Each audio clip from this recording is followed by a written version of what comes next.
मैदे की जलन आजकल बहुत आम हो चुकी है। हमारे खाने पीने के अंदाज़, हमारा जो लिविंग स्टाइल है उसकी वजह से, हमारी खुराक का जो तरीक़ाकार है बनाने का, खाने का, मैदे की बीमारियां बहुत ज़्यादा बढ़ती चली जा रही हैं और मैदे की जलन बहुत ज़्यादा आम हो गई है, बच्चों में भी और बड़ों में भी। आज आपको ऐसी होम रेमेडी बताने वाली हूँ मैं जो आप इस्तेमाल करेंगे, आजमूदा है, और आप देखेंगे कि आपको किसी किस्म की कोई दवा की ज़रूरत नहीं पड़ेगी और आप अपने घर की चीज़ों से ही अपना इलाज खुद कर लेंगे। मैं हूँ डॉक्टर शहबानो, मैं एक सीनियर फार्मासिस्ट हूँ, हर्बलिस्ट हूँ।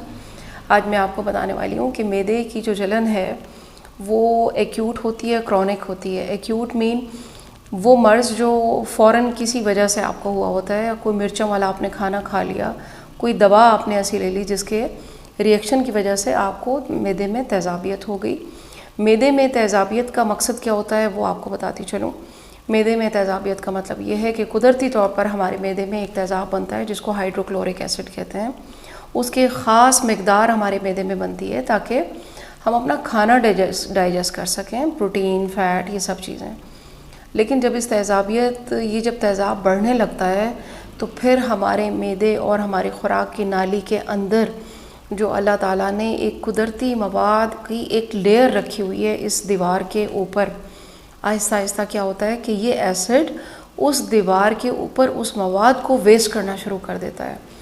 तो जैसे हम एक दीवार को बचाने के लिए उसके ऊपर हम पेंट करते हैं, इसी तरह अल्लाह ताला ने इन दीवारों पर एक ख़ास किस्म का मवाद ऑटोमेटिकली उसके ऊपर एक स्लाइमी सा मौजूद है ताकि ये जो सिक्रीशंस हैं, ये जो तेज़ाब हैं, ये हमारे ऑर्गन की दीवारों को नुकसान ना पहुंचाएं। अब हमारे खाने के अंदाज़, हमारे मसाला जात, हमारी रूटीन की वजह से क्या होता है कि फिर ये तेज़ाब बढ़ने लगता है। और जब भी ये तेज़ाब बढ़ता है तो क्या होता है, आपको खाना हज़म नहीं होगा, शदीद बर्निंग होगी मैदे में या मैदे के ऊपर या पूरी खुराक की नाली में। खाना देर तक मैदे में पड़ा रहेगा, आपको खाना ऊपर आता महसूस होगा और पेट फूलेगा। जैसे जैसे ये मर्ज़ पुराना होता चला जाता है यानी क्रॉनिक, तो फिर ये GERD बन जाता है, GERD, जिसमें खाना बदहज़मी और खाना पूरा पूरा कई कई घंटे पड़ा रहता है और फिर वो ऊपर की तरफ जलन आती है। बाकायदा आपको वो मिर्चें अपने हलक में महसूस होती हैं। तो इन चीज़ों से बचने के लिए हमारे पास बहुत सी अच्छी रेमेडीज़ मौजूद हैं जो हमारे घर में मौजूद होती हैं। अगर हम उनको अपने खानों मिसाला जात से हट कर रेमेडी के तौर पर इस्तेमाल करें तो उसके बहुत अच्छे हमें रिज़ल्ट मिलते हैं। अब होता ये कि जब ये मसाइल बढ़ते चले जाते हैं तो फिर ये हार्ट बर्न कहलाता है, ऊपर से दिल की तरफ तकलीफ़ आती है, फिर इसको हार्ट बर्निंग कहते हैं। और फिर खुदा ना खास्ता जो लोग पहले से हार्ट पेशेंट होते हैं उनको मसाइल का दोचार हो सकते हैं वो लोग।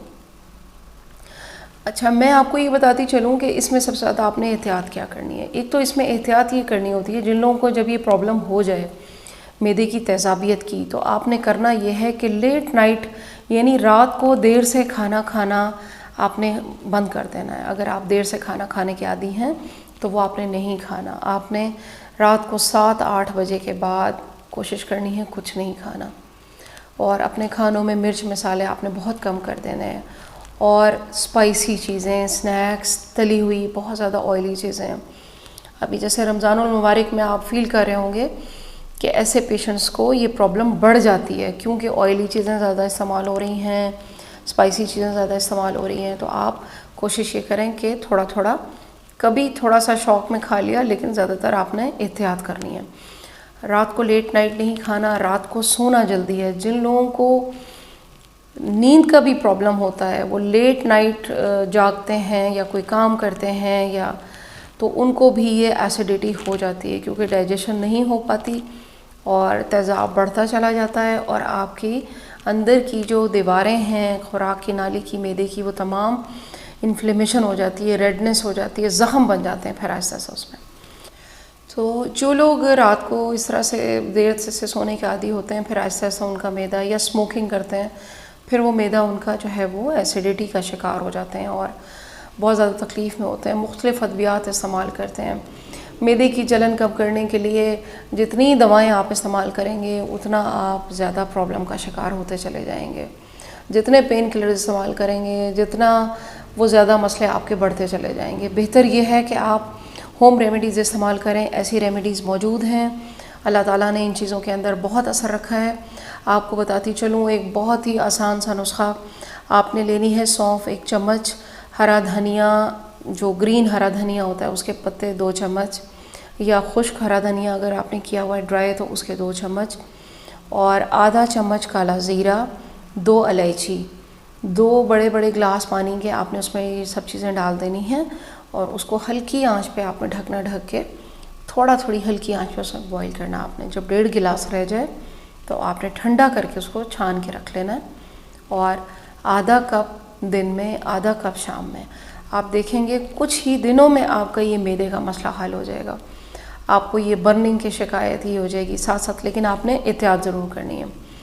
आपको अगर ज़्यादा प्रॉब्लम आ रही है अपने मैदे से रिलेटेड, तो मैं होम्योपैथिक फ़िज़िशियन हूँ और गुज़श्ता 12 साल से कंसल्टेंसी दे रही हूँ, ऑनलाइन भी और फिज़िकल भी। तो आप मुझसे अपॉइंटमेंट ले सकते हैं मैदे के मसाइल के लिए, आप मुझसे दवाएं मंगवा सकते हैं, कंसल्टेंसी ले सकते हैं। ये हर्बल रेमेडी ज़रूर इस्तेमाल करें, ये भी आजमूदा है और अल्हम्दुलिल्लाह आपको इससे बहुत अफाका होगा। Thank you very much.